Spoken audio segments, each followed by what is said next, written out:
Hello guys, welcome to my channel Rajpi study में आप लोग का स्वागत है।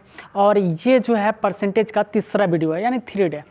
अब यहाँ पे दे रखा है आपको क्वेश्चन, यानी कह रहा है किसी चुनाव में जीतने वाले उम्मीदवार को 60% वोट मिले तथा वह 1800 वोट से जीत गया तो चुनाव में कुल कितने वोट पड़े।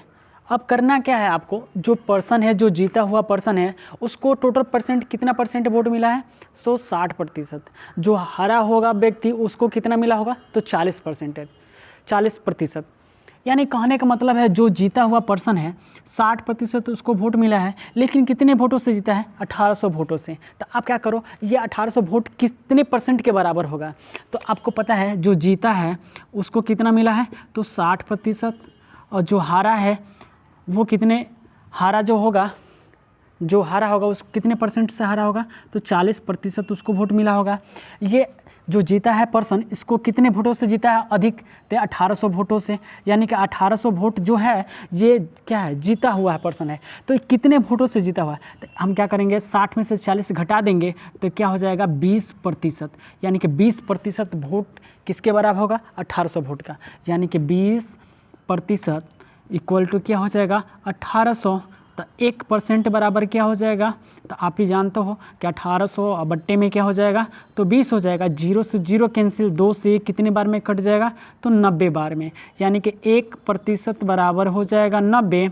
अब हम क्या करना है, कह रहा है कुल कितने वोट पड़े थे, तो यानी 100% निकालना है। तो आप क्या करो, इधर भी 100 से गुणा कर दो। तो इधर जब 100 से गुणा करेंगे एक में, तो क्या होगा, 100% हो जाएगा। और इधर भी हमें क्या करना पड़ेगा, 100 से गुणा करना पड़ेगा।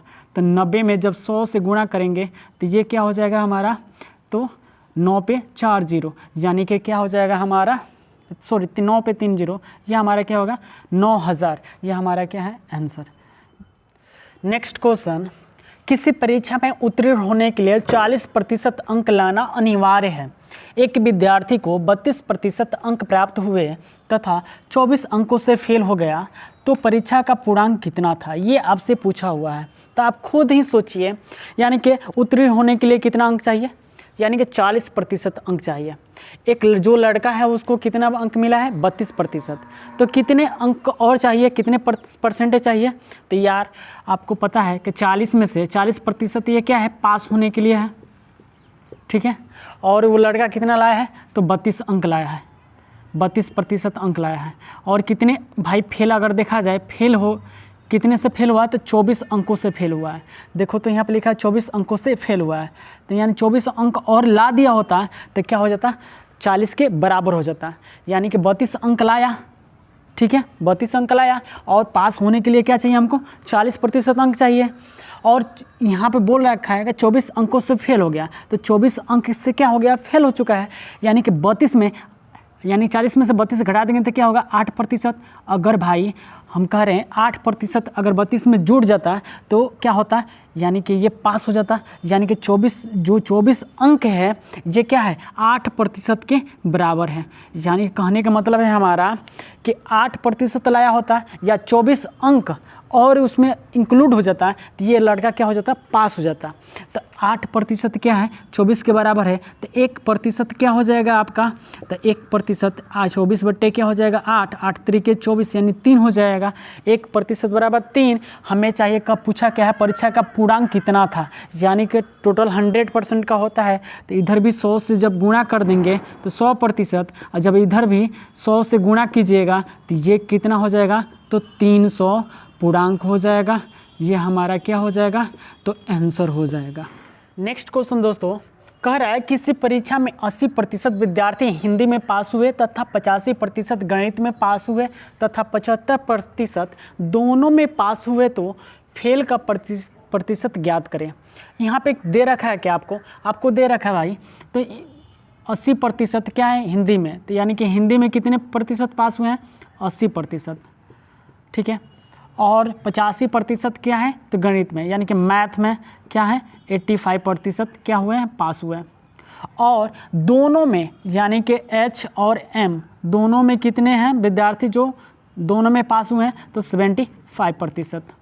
आपको क्या करना है, इसको बनाने का सबसे आसान तरीका है वेन डायग्राम द्वारा।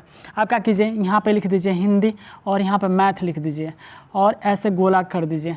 ये हमारा क्या होगा, 80% क्या है, तो हमारा हिंदी है। और एक गोला यहाँ बना दीजिए, ये हमारा क्या है, 85% क्या है, तो ये हमारा मैथ है। अब दोनों में जो कॉमन है ये क्या है, 75% है ना जी। 75% क्या है, तो हिंदी और मैथ, हिंदी और मैथ दोनों में है, दोनों में पास हुए हैं। अब करना क्या है आपको, अब करना है क्या, तो पूछा है ना कि पास हुए हैं तो फेल का प्रतिशत ज्ञात करना है। तो आप बताओ, यानी कि हिंदी और मैथ में टोटल कितने पास हुए हैं, तो भाई हिंदी अब प्लस मैथ में देखा जाए तो हिंदी में कितने हैं, 80, अब प्लस मैथ में कितना है, तो 85। ये दोनों का इंक्लूड कर देंगे तो ये कितना हो जाएगा हमारा, ये 165% हो जाएगा, ठीक है। और दोनों में पास और कितना हुआ है, ये चीज़, ये 75 दोनों में पास हुए हैं, तो क्या करेंगे, 75 को माइनस कर देंगे, क्योंकि दोनों में ही पास हुए हैं, क्योंकि इसको 2 बार इंक्लूड, क्योंकि ये 80 है, इसमें भी इसको इंक्लूड कर दिए हैं, 85 में भी इंक्लूड कर दिए हैं, तो 75 क्या करेंगे, दोनों से माइनस कर देंगे। तो 75 हम क्या किए, यहाँ पे माइनस कर देंगे, 75% हम माइनस कर देंगे, तो ये कितना हो जाएगा, 90% क्या होंगे, यानी कि हिंदी और मैथ में क्या होंगे, बच्चे पास होंगे। तो आपसे पूछा है फेल होने की प्रतिशत क्या है, तो भाई कितने प्रतिशत लोग बच्चे फेल हुए हैं, तो टोटल अपने आप में क्या होता है, 100% होता है, उसमें से 90% पास हुए हैं, तो इसको क्या करेंगे, घटा देंगे, तो 100 में से 90 जाएगा तो क्या होगा, 10%। ये हमारे क्या है, तो फेल होने की संख्या है, इतने प्रतिशत लोग फेल हुए हैं, फेल, ये हमारा क्या होगा आंसर। आइए देखते हैं दोस्तों नेक्स्ट क्वेश्चन। जब भी इस टाइप का क्वेश्चन आ जाए तो विद इन सेकेंडों में आप कैसे सॉल्व करेंगे इसको। तो आप क्या करो, यहाँ पे दे रखा है क्वेश्चन में, एक गांव की जनसंख्या 8000 है, यदि प्रति वर्ष 10% की वृद्धि होती है, 2 वर्ष बाद जनसंख्या क्या होगी। यानी कि यहाँ पे क्या है, प्रति वर्ष वृद्धि हो रहा है, यानी कि यहाँ पे क्या है हमारा चक्रवृद्धि ब्याज। तो भाई जो यहाँ पे प्रतिशत दे रखा है ना, इसी को उठा लो भाई, ये क्या होगा 10%, प्रतिशत को हटाएंगे तो बटे में क्या हो जाएगा, तो 100 हो जाएगा।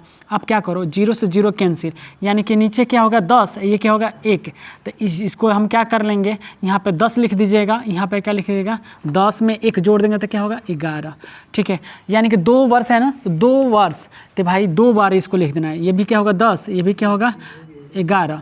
अब क्या करना है, इसको गुणा कर देना, 10 में 10 से गुणा कर देंगे तो क्या हो जाएगा 100 हो जाएगा, 11 में 11 से गुणा कर देंगे तो ये क्या होगा 121 हो गया। ये क्या हो गया हमारा मूल होता है, ये क्या होता है मूल होता है, और ये क्या होता है, तो चक्रवृद्धि ब्याज माने कि ये क्या होता है, मिश्रधन होता है, मूलधन प्लस ब्याज होता है, ये क्या होता है मिश्रधन, ये हमारा होता है मिश्रधन, ठीक है। ये मूलधन होता है, ये मूलधन, और ये क्या होता है मिश्रधन, और जो इसमें से घटाएंगे जो 21 आएगा ना, ये क्या हमारा, तो ये क्या ब्याज होता है, ये क्या होता है, तो ब्याज होता है। तो हमें क्या निकालना है, यहाँ बोला जनसंख्या क्या होगी, यानी कि हमको क्या निकालना है मिश्रधन, यानी कि भाई उसका मूलधन कितना है, तो 100 के बराबर क्या है 8000। अब यहाँ पे क्या करेंगे, 1 के बराबर निकालेंगे, जितना आएगा उसमें इतना में गुणा कर देंगे, वही हमारा आंसर होगा। तो हम लिख सकते हैं 100 बराबर क्या, तो 8000।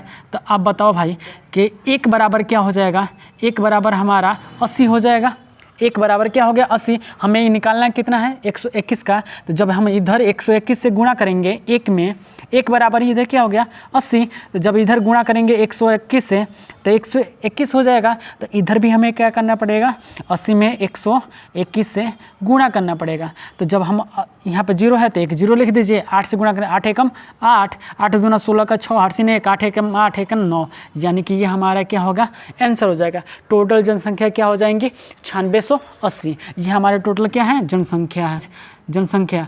वीडियो कैसा लगा गाइस, कमेंट बॉक्स में कमेंट कीजिए। Thanks for watching.